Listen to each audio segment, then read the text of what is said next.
Bonjour à tous, aujourd'hui on se retrouve pour une recette qui va intéresser surtout les personnes aux cheveux courts puisqu'on va faire une cire coiffante. Donc pour ce faire nous allons avoir besoin d'huile de coco.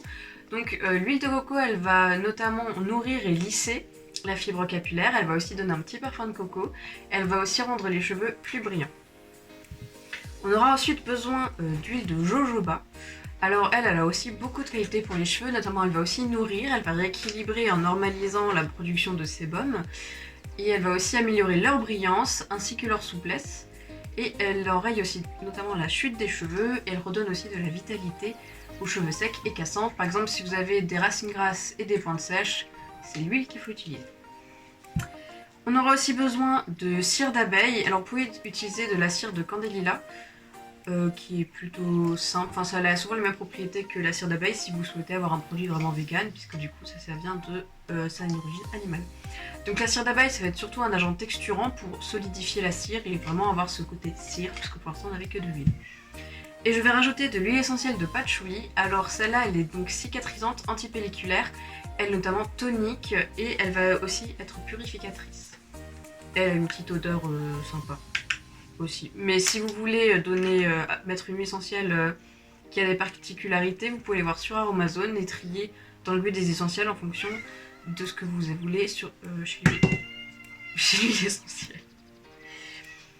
Alors, moi j'ai décidé de le faire dans un pot en verre parce qu'on va devoir mettre tous ces ingrédients au bain-marie, notamment surtout la cire et l'huile de coco qui ont besoin d'être fondues.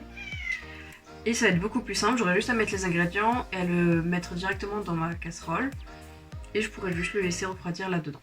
Alors avant tout, j'ai stérilisé donc le pot en verre, c'est-à-dire que je l'ai fait bouillir pendant 5 minutes pour vraiment qu'il soit stérilisé, qu'il soit propre. Alors le plastique ne peut pas être stérilisé dans de l'eau bouillante, donc je l'ai désinfecté avec une solution d'alcool. Vous pouvez également réutiliser vos anciennes boîtes de cire tout simplement. Mais à ce moment-là, il ne faudra pas faire le bain-marie dedans puisque le plastique, comme je le disais avant, n'est pas fait pour être mis dans de l'eau bouillante. Donc je vais commencer par doser l'huile de coco.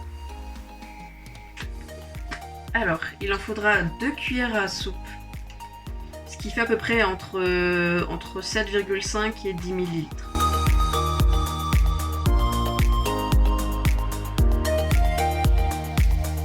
Maintenant que j'ai dosé l'huile de coco, je vais passer à la cire d'abeille, où il en faut aussi 2 cuillères à soupe, et qui fait également entre 7,5 et 10 ml. En fait, ça dépend de la viscosité.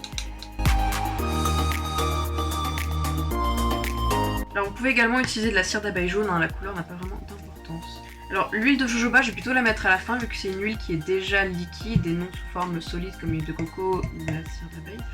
Et donc il vaut mieux éviter de la chauffer et pour peut-être éviter justement qu'elle surchauffe et qu'elle perde donc ses propriétés, les propriétés qui nous intéressent. Donc j'ajouterai l'huile de jojoba et le patchouli à la fin. Maintenant je vais aller faire fondre ça. Donc je vais faire fondre ça au bain-marie jusqu'à ce que toutes les pastilles de cire d'abeille soient bien fondues.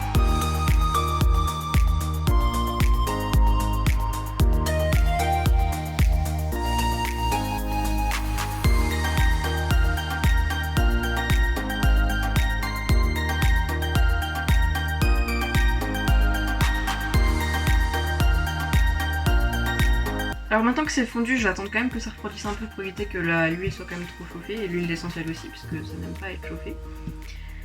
Et j'en profite pour vous dire que j'ai trouvé cette recette sur un blog que je vous mettrai en description, et si je me trompe pas, ça s'appelle Les Fous du Bocaux, et donc c'est un blog zéro déchet où ils proposent plusieurs recettes, plusieurs astuces. Vous pouvez y jeter un coup d'œil, donc comme dit, tout sera en description, ainsi que les ingrédients, où je l'ai acheté, la recette, et d'autres petites infos comme la musique, combien ça m'a coûté. Alors ça va être assez compliqué de calculer combien ça coûte exactement vu que c'est pas des doses très précises, puisqu'une cuillère à soupe c'est pas vraiment précis.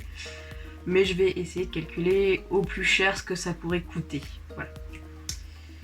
Voilà. Donc comme je disais, de ce que je vois de la recette, à mon avis il n'y en aura pas beaucoup. Enfin, je vous montre un peu, voilà. Il n'y en a pas tant que ça. Donc je pense pour remplir par exemple donc, un pot classique de 150 ml de cire, je pense que vous pouvez la faire x2 voire x3. Je pense à peu près une recette de 50 ml. Donc vous pouvez la faire x3. Si vraiment vous l'aimez. Après là c'est la première fois que je la fais donc ce sera plus un test. Je vous filmerai après le crash test. Donc je pense que maintenant ça a un peu refroidi. Faut pas trop tarder non plus parce que quand la cire devient dure, c'est déjà trop tard pour mettre l'huile. Donc il me faut une cuillère à soupe d'huile de jojoba.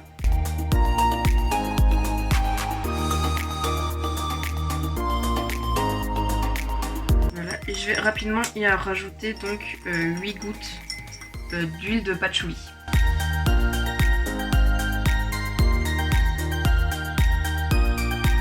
Une dernière et 8, voilà. Et je mélange bien parce que je vois que c'est en train de refroidir vu que j'ai rajouté l'huile de jojoba et que c'est froid.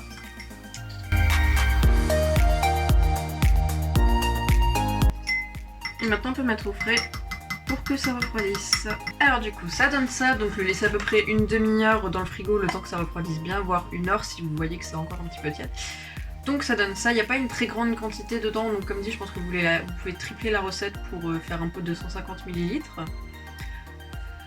Et je pense que ça se garde bien, puisqu'il y a de l'huile de coco et de la cire d'abeille, et que la cire d'abeille est un conservateur. Enfin, que ça conserve plutôt bien en général. Pour les effets, donc je vous montrerai un petit montage où je mettrai juste les photos à la suite, un avant-après. Enfin, alors ça marche plutôt bien, et ça fait des cheveux très brillants, mais je trouve que il n'y a pas trop le côté gras, c'est vraiment genre brillant, un cheveu très beau et brillant, et ça coiffe bien. Je trouve ça tient bien, enfin c'est une bonne cire en soi. Donc n'hésitez pas à la tester, dites-moi en commentaire si vous l'avez fait, ce que vous en avez pensé. Je trouve que c'est une bonne recette qui est super simple à faire et je pense qu'elle coûte pas très cher. Comme dit, je vous mettrai le prix en description avec la recette. Voilà, donc j'espère que cette vidéo vous a plu. N'hésitez pas à vous abonner, à partager, à liker ou à nous donner d'autres astuces si vous avez d'autres astuces et autres recettes. Sur ce, je vous fais plein de bisous, ciao!